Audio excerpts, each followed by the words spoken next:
Alright, Peace and Greetings YouTubers. Common, why? Gosh, listen, I'm really starting to think that General's Fried Chicken is a real thing. And the reason why, and if you don't know what I'm talking about, go look up Undercover Brother and watch the part with General's Fried Chicken. You'll know what I'm talking about.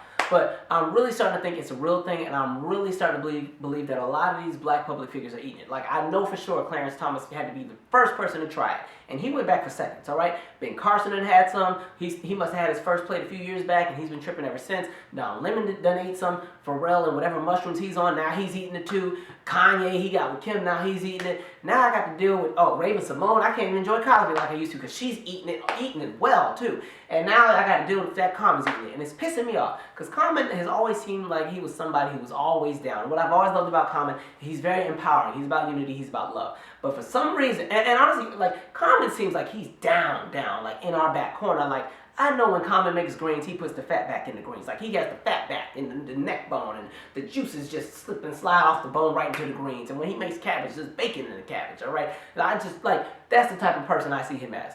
So when he made this statement, I just looked at him like, what the heck? All right. So he was asked about race relations in America, and his response was, a way to ease the tension with the race in America is that black people as a collective, all 40 million of us, we as a people have to extend our hand of love to white people. And that will fix the majority of the problems. And I was so disappointed. I'm not going to make this video long because if I do it, it'll be a 5-year-long video because I could talk about it for hours. But I'm going to just say a few things.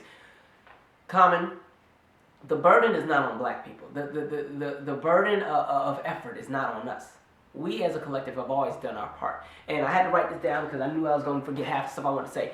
But this basically, when you look at the experience of black people, a lot of folks should be thankful that black people aren't tearing up the cities and burning up everything and rioting every single day. Because honestly, they should be.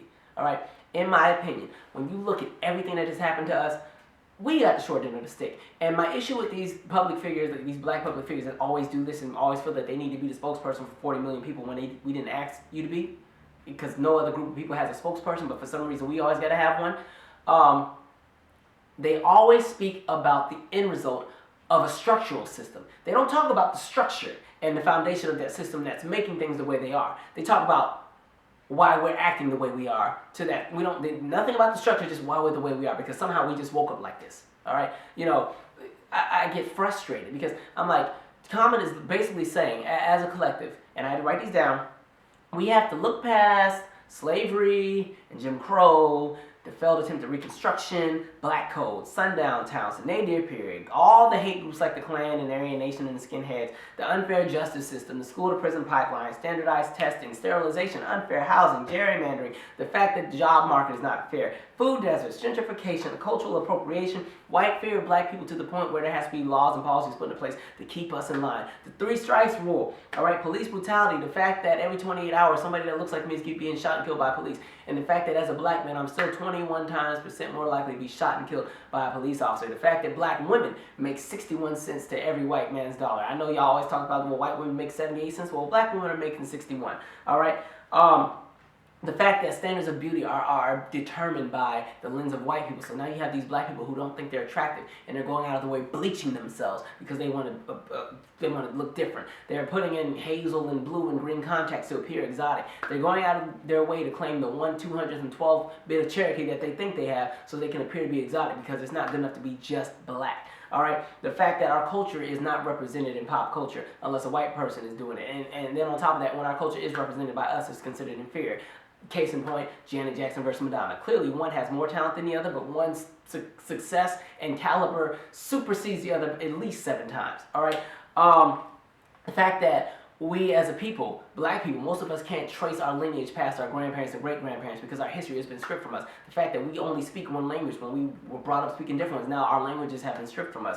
All right, the fact that the cultural impact of this structured, institutionalized system of oppression has screwed us up so bad that black people, Africans, West Indians, and Afro-Latinos cannot get along. We all have the same DNA, the same lineage, the same genetic makeup, but we can't get along because culturally we are not divided because all types of things have been planted into our cognitive thinking, and we don't see each other as brother and sister. We see each other as enemies. and that's a problem, and I can't stand it. It drives me crazy. All right, the fact that there's public policy that screws us over, our voting rights are seam ripped, and people have to vote on whether we can vote or not. And now that the Voting Rights Act has been seam ripped, and I swear Clarence Thomas is full behind helped to do that. Now I don't know if I'm going to be counting jelly beans at the next election. All right, the fact that you used to have a Negro motorist green book to go on a road trip as a black person because you didn't know if you were going to be safe going to certain places. Like the fact that there are just so many different issues that take place. The fact that we have to go and code switch in office.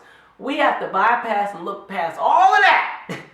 All of that and then some, because I didn't even name half the stuff I wanted to name. All right, you got to look past all of that and extend the hand of love. And my response to that is, black people have always extended a hand of love. As a matter of fact, the first time we extended a hand of love to white people, they took it and made us plow the field with it. And somehow that built an entire dynasty and superpower that now runs the world. And you have to be honest. When you look at the way the world works, every single group of people who are not white or European have been, or basically had to suffer at the hands of white people at some point in time.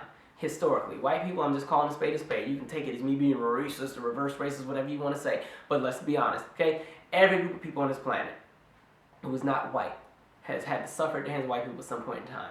So the burden is not on us, okay? You can't tell the people, you can't tell people who are in a system that's screwing them over that we just have to accept the way things are and be more loving in our terrible situation. Okay, that's like giving a Band-Aid to somebody who needs a lung transplant.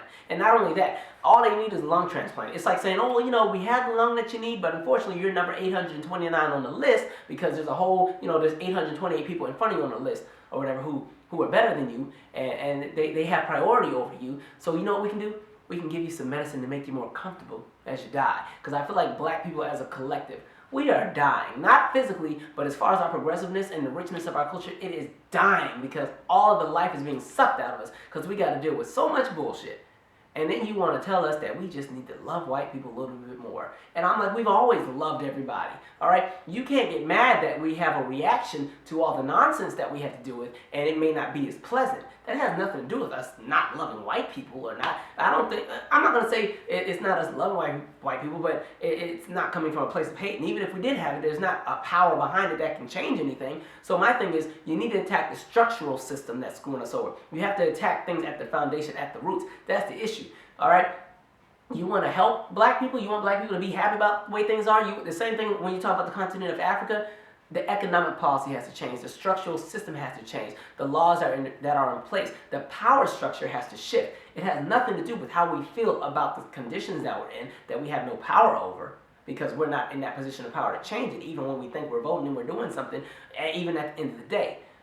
You need white participation to make things equal in this country. And it's something that a lot of black people hate to admit. Because a lot of black people, we don't need them to help us with nothing. We do it on our own. We just got to do this. We got to do. Nah, not quite. Because every time we've tried to do something, it's gotten shut down. All right? COINTELPRO. All right? So, Common, as much as I respect you as a rapper, and you're still in my top 10 list of favorite rappers, it's not on us. It's not something we need to do. It's something that is more of a larger scale problem. And you are just attacking the end result. You're not attacking the problem at its roots. We have a right to be pissed off. We have a right to be cautious about who we include into anything that we do. We have a right to have our guard up and be enraged and protective of our community because that's what everybody does. That's everybody's instinct, to protect your own, to protect your community. And for some reason, black people in this country, it's a sin for us to be proud of who we are. It's a sin for us to want better for us. It's a sin for us to be passionate about our community, that we have to say some things that don't make white people always look so great sometimes. And that's a problem for me. So, Common, listen, I didn't ask for a Band-Aid from a lung transplant, okay? And another thing with these black entertainers, y'all do this and y'all say these things, and white people hop onto this and then they use that against us. And then it turns into, oh, well, Common said it, Raven Simone said it, Pharrell said it. It's just y'all are tripping. And because people are public figures and you're respected because of your talents, people automatically assume that your talent is also equal to your cognitive thinking and that you people are the most intelligent representation of black people, so that your opinion should be valued and should be followed through and basically used as the standards for how black people should behave. Because what happens is you guys say these things and then those things are used by white people who already oppress us and tell us, well, this is what they said and this is how you should behave, and we agree. All right? Yes, we agree. We'll go ahead and give you that Band-Aid. So here's something to make you more comfortable while you need your lung transplant. That's all I got to say. Subscribe. I'm out.